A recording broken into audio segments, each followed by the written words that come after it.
नमस्कार, मैं डॉक्टर अतुल मिश्रा। यदि बचपन से माँ बाप ने पालन पोषण में एक गलती न की होती या जाने अनजाने हम एक बड़ी गलती करते रहते हैं, जिसका दुष्परिणाम क्या होता है कि निर्भया जैसे कांड हमारे सामने आते हैं। इतना ही नहीं, बहुत सारे सर्वे ये बताते हैं, चिंतक ये बताते हैं कि यदि वो एक गलती मनुष्य ना करे, अभिभावक ना करें, तो हम दुनिया में बहुत सारे महिलाओं के प्रति होने वाले अपराधों को रोक सकते हैं। इतना ही नहीं, अगर उस गलती से हम बच जाएं तो हम बहुत सारे अन्य अपराधों को भी रोक सकते हैं। आइए हम इस विषय को समझते हैं ताकि हम जीवन को और बेहतर बना सकें और एक अच्छा जीवन जी सकें।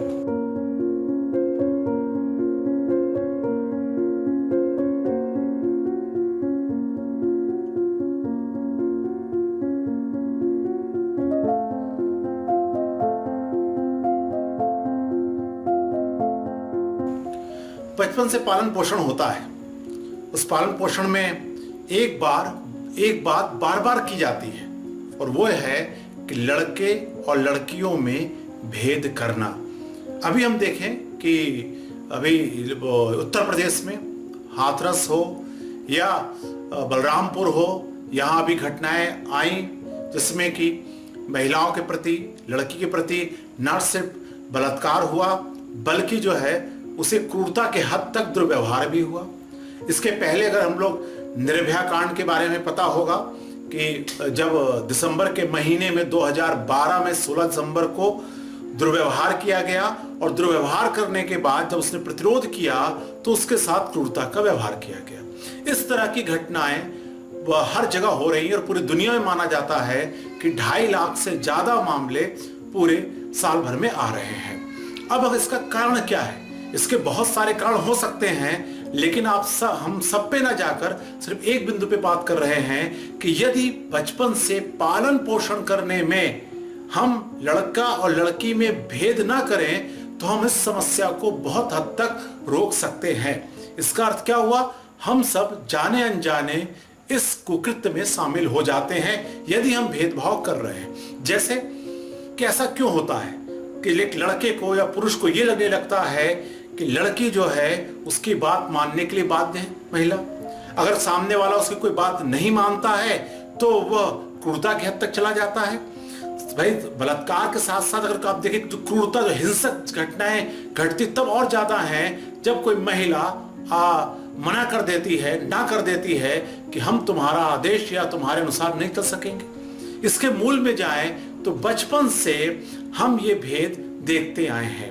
अगर कोई लड़का है, अगर भाई लड़का रो रहा है या निराश है तो उससे कहा जाता है, अरे तुम लड़कियों की तरह क्यों रो रहे हो पूरा। और लड़कियों से कहा जाता है लड़की होके थोड़ा शर्म से रहा करो, बात माना करो। तो ये जो दुर्व्यवहार है वो धीरे धीरे एक अहम पैदा करता है बचपन से लड़कों में कि वो महत्वपूर्ण है, उनका आदेश मानने के लिए लड़कियां बाध्य हैं, और धीरे धीरे ये मानसिकता एक घमंड में भी बदल जाती है। और यह जब आगे हम लोग बढ़ते हैं तो देखते हैं कि जब कभी भी ऐसी कोई परिस्थिति आती है कि जिसमें लड़के और लड़की का जब कौन बड़ा है, कौन ऊंचा है, तो स्वाभाविक तौर से पुरुष या लड़का अपने आप को ऊंचा मानने लगता है, जिसका दुष्परिणाम क्या होता है हम देखते हैं।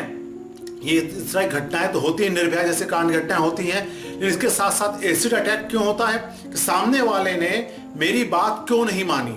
यहां तक कि जो दहेज हत्या है या दहेज को लेकर जो प्रताड़ना है वो भी इस कॉन्सेप्ट पे आधारित है कि अगर मैं लड़का वाले परिवार का हूं या मैं अगर लड़के परिवार संबंधित रखता हूं और सामने वाला लड़की वाला है तो उसके दबके रहना चाहिए। और कभी कभी तो कहते हैं दहेज इसलिए नहीं मांगा जाता है, शादी का बहुत वर्षों बाद तक देखेंगे 10 या 20 साल गुजरने के बाद भी लोग दहेज की मांग उठाते रहते हैं। क्यों?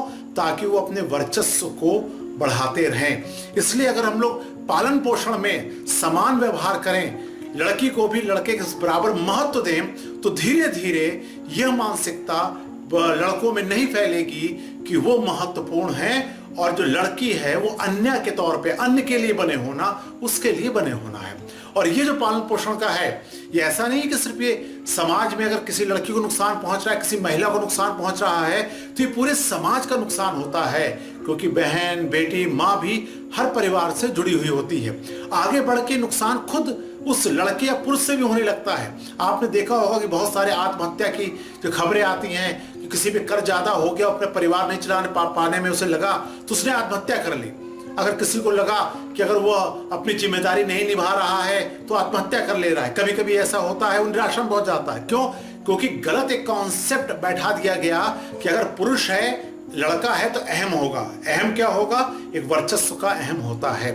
इसलिए संक्षेप में मैं कहना चाह रहा हूं, मैं पूरे कारणों पे नहीं जा रहा हूं। निर्भया जैसे कांड हो या महिलाओं पर जो क्रूरता का जो व्यवहार है, उसको अगर हम सब मिलकर कम कर सकते हैं तो तभी हो सकता है जब हम बचपन से लड़के और लड़कियों के पालन पोषण में समानता लाएं।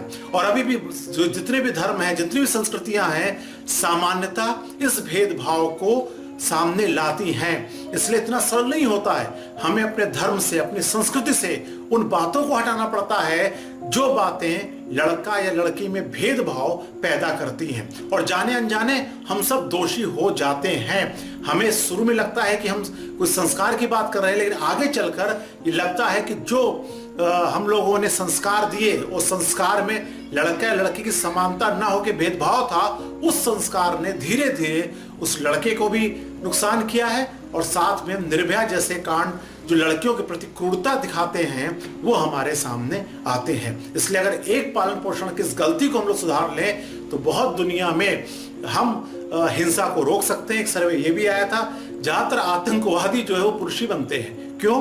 क्योंकि उनको हिंसक होना और उनको ये कहना कि नहीं, अहम, अनावश्यक अहम को स्वीकार करने की बात बचपन से सिखा दी जाती है। मैं पूरे कारणों पे नहीं जा रहा हूं। अब ये अंत में यही कहना चाहूंगा कि आगे से अगर हम लोग अपने और आसपास, जहां भी अपने परिवार में, जहां भी आसपास इस चीजों को देखें, धर्म में देखें, संस्कृति में देखें, तो इसे बदलना होगा। तभी हम धीरे धीरे करके निर्भया जैसे कांड को रोक सकते हैं। धन्यवाद।